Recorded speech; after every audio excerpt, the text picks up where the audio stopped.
Hey there, I wanted to give you some context for this video.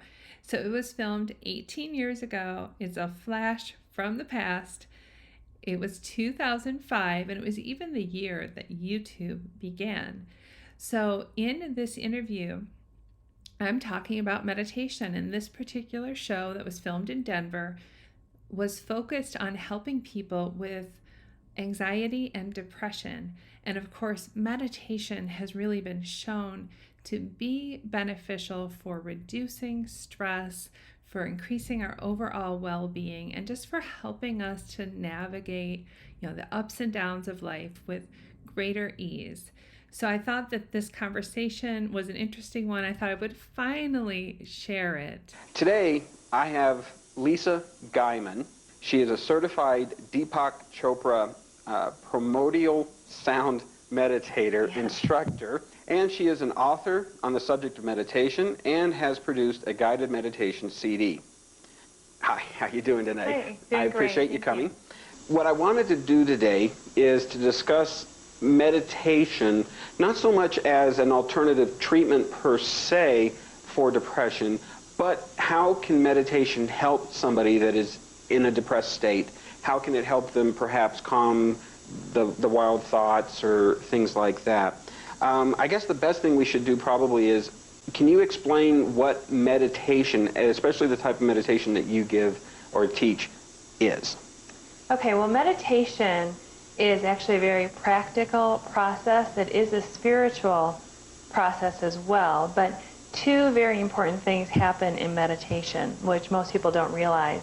And that is when we sit down to meditate, if we've learned a technique like Primordial Sound Meditation, or we're doing a breathing awareness meditation, what happens is that within about 30 seconds to a minute, the body goes into a very deep state of rest, which has been proven to be far deeper than sleep. And because the body is able to go in this deep state of rest, the body begins to start healing things, rejuvenating, releasing stress. And even though the body's in deep rest, the mind is still alert and awake, and they actually show more coherence in the EEG patterns when people are meditating. So it's a result of this deep state of rest that we can kind of let go of things that are worrisome to us. We can rejuvenate and release stress. Okay. As somebody that has obviously, or as I've mentioned before, dealt with depression on many levels, how can I, when my mind is racing 1,000,000 miles a minute and I'm really in a bad way, how can I sit there and convince myself to sit down and try and calm my mind in a meditation that might help me get through a particular rough period when the last thing I want to do is sit still? Well, I think what you'd find is if you learned a technique that was easy to practice, easy to learn, and that you had successful and positive experiences with it, you would know that even though you're really stressed and you're really in a bad spot, when you do sit down and close your eyes, you will be able to start releasing some of those layers. I've actually, before the show started, Lisa and I were chatting. What can you recommend to help somebody calm down so that they can even begin to do a meditation? Well, I would recommend, if someone's had no experience with meditation, just a really simple practice, and that is sit down, close your eyes, and begin by just becoming aware of the breath. Not trying to control the breath at all, but just becoming aware of it, watching it, and allowing whatever thought that you're having to just go through your mind and not worrying about the thoughts, because thoughts are part of the process of meditation. Now, you mentioned breathing or breath, paying attention to the breath, and this is actually something I have tried to become aware of recently. They say that infants are actually born as a belly breather, and we actually learn to become that shallow breather, and we cause a lot of stress in our lives because we're basically starving our bodies of oxygen. Now, meditation, you concentrate on breathing then? Well, that's one particular way of meditating, is doing the breath awareness meditation. But even in that, we're not trying to control the breath. There are certain techniques where you actually focus on the breathing and inhaling more deeply, and certain yoga techniques of breathing. But the forms of meditation I have practiced, there's no trying to control anything. It's more of a letting go and a surrendering. It's the one time when we're meditating that we don't have to try. So it's no trying. Besides the breathing, what else do you need to become aware of when you're trying to do a meditation? Well, when you're sitting down and meditating, Deepak Chopra says there's 3 experiences that are correct experiences in meditation. So one of them is actually sitting down, closing the eyes, and finding that you're bored or you're restless and there's lots of thoughts. And we learn to just kind of witness those and not worry about them. We just witness them, and eventually they clear, and we find ourselves in a peaceful place. So finding ourselves in a peaceful place, or what Deepak calls the gap, is the second experience. And then the third one is falling asleep. So falling asleep is actually a good thing. It is. The body will do whatever it needs to do. If we give it that time of rest, if we need sleep, if we haven't been sleeping enough, then we'll fall asleep. You'd mentioned the becoming aware of the thoughts and things like that. How did you say that? The happy place, if you will. All right. Now, being somebody who is not a particularly optimistic individual, how do I create that happy place if there isn't one for me to pull upon?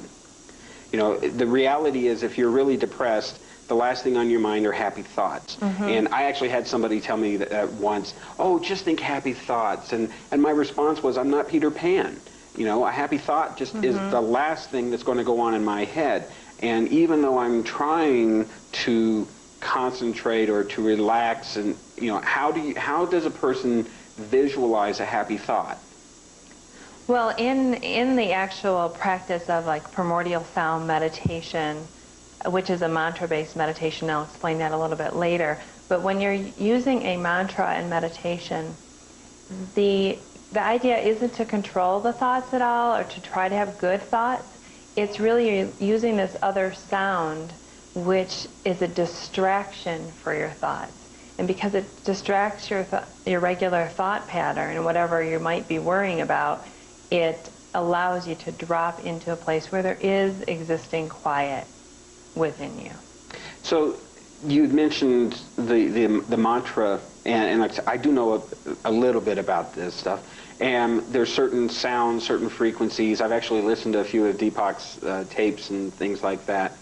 And apparently it helps. There's like a frequency that comes with that sound. And that helps alter, you know, what, brain waves or what? Right. The word, let me explain the word mantra, because I don't know if the audience all knows what that means. And mantra really just means, man is mind, tra is instrument. So mantra is an instrument for the mind, or a vehicle.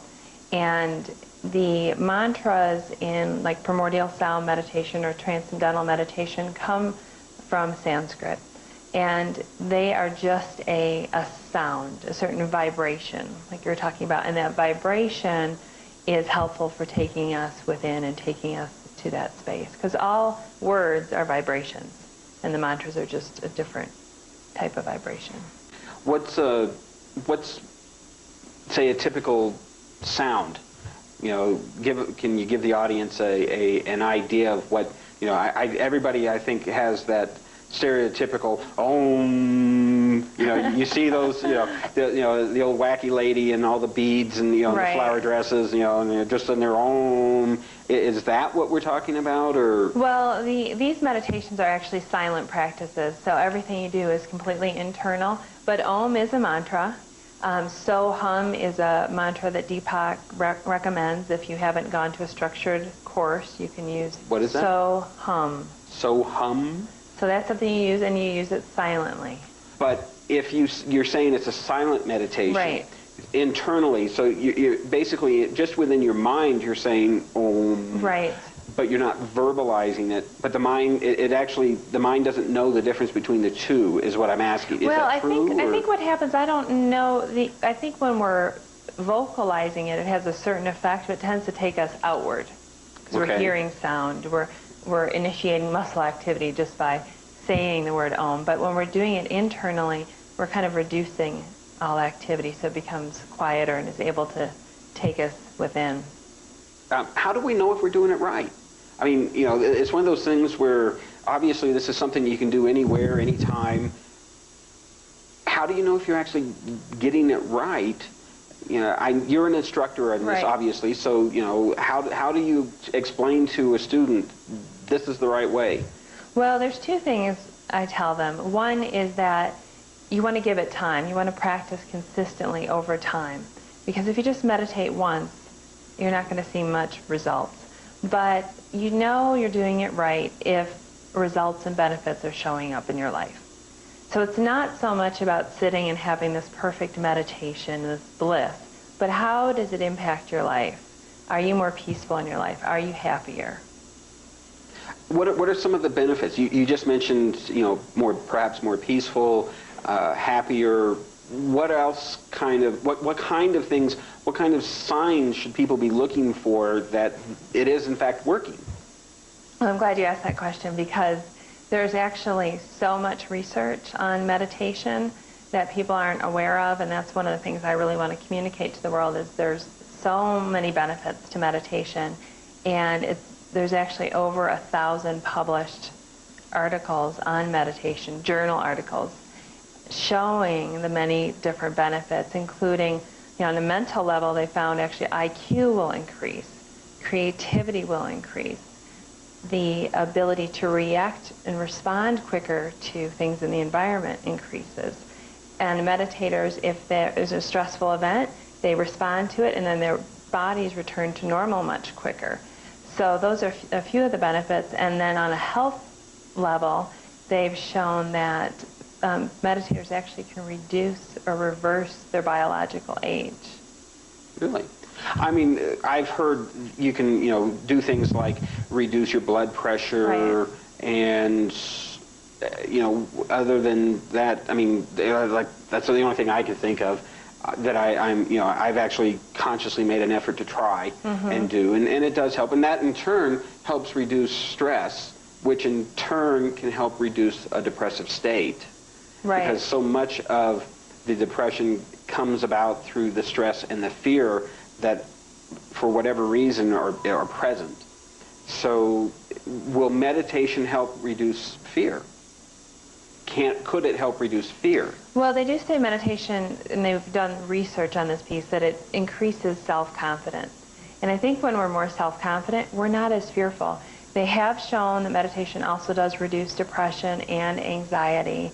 And on the level of health, you said blood pressure, it's been shown to reverse cholesterol, and meditators will actually use the health system much less. Okay. When someone's over 40 years old, they've shown they actually use it 70% less of the time. Well, that's a good thing to know. Yeah. What do you recommend they should do to try and create a sanctum, or, you know, how does somebody go about starting a meditative process? Not just once, but as a lifestyle change, or what? Well, I think it's making a commitment to it. And in terms of needing to have a special space to meditate, the beauty of meditation is you really don't have to have a special space. I will meditate in my car sometimes if I'm in between appointments. So, or on an airplane. So you can really do it anywhere, because all you're doing is sitting and closing your eyes. No one knows that you're meditating. You might just be resting, or they might think you're taking a nap. Can you meditate with your eyes open? And the reason I ask this is, you know, for most of you that have driven in Denver, you know how bad traffic can be. And I actually read a really interesting article about road rage, and how road rage can help, or depression, or excuse me, meditation. They called it the 30-second Zen meditation in the car type of thing. I mean, is it something where, do you have to close your eyes? Is it something you can do, like if you're stuck in traffic and you're really starting to get yourself worked up, or? Well, I think if you're getting worked up in traffic, then you just want to like take a few breaths, Right. but probably not actually start meditating. There are some processes of meditation where the students do keep their eyes open, but the ones that I've practiced are closed eyes. What if somebody's leery of meditation? They've heard these rumors, or how can you help them overcome that reluctance? Well, they will need to shave their heads to get started. Oh, okay, cool. I'm halfway there now, so. No, actually, meditation really doesn't require a lifestyle change. It doesn't require that the student believes in any particular religion. It's just a practical process.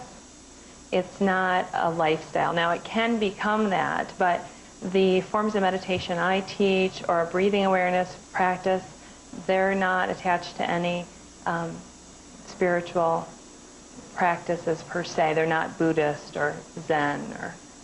All right, so you don't have to worry. You're not going to be, running around in the saffron robes and the beads. Well, you might.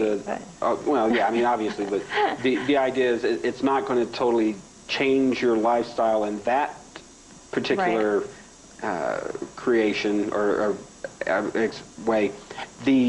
I'm still trying to figure out, how do I know if I'm doing it right? Okay. I would say, okay, I finally, I've created a quiet space. I'm doing a little aromatherapy. I'm trying to center myself. How do I know if it's actually doing something? Like right at that time, right while you're meditating, and right after. I mean, obviously, you want to see long-term benefits, but how do I know if I'm doing it right this second? Right. That you're not trying at all. So there should be no effort.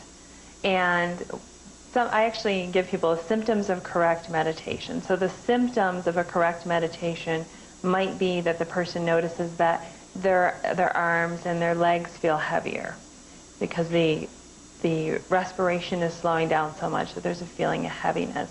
They might notice a sudden quick breath during the meditation. They might notice that they're drifting off during the meditation. There might be a little physical sensation that's not normally there. And, again, it's the thoughts are still there, but it's just that we don't concern ourselves with them. You're an author? Yeah. What's the title of your book, if you'd like to show it? Sure. This is my book. It's called Sacred Healing, A Guide to Getting It.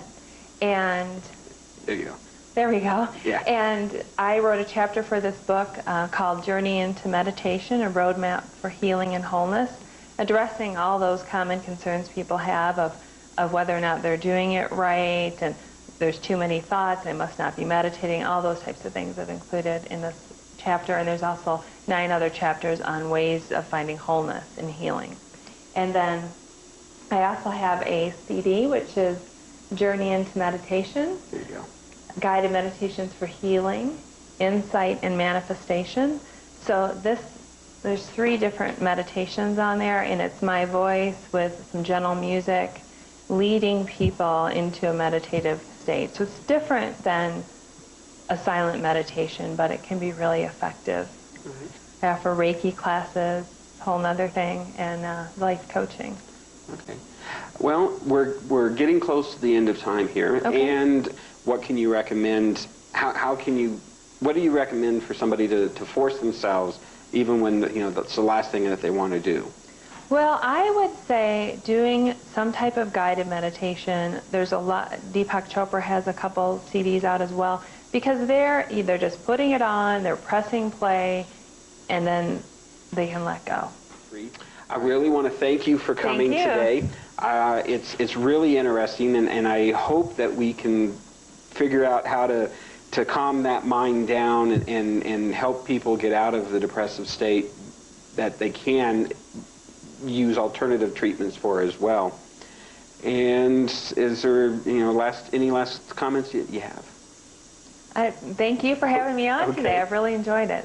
Hey, you're still here. Thanks for watching. If you want to learn more about the power of meditation, visit lisaguyman.com.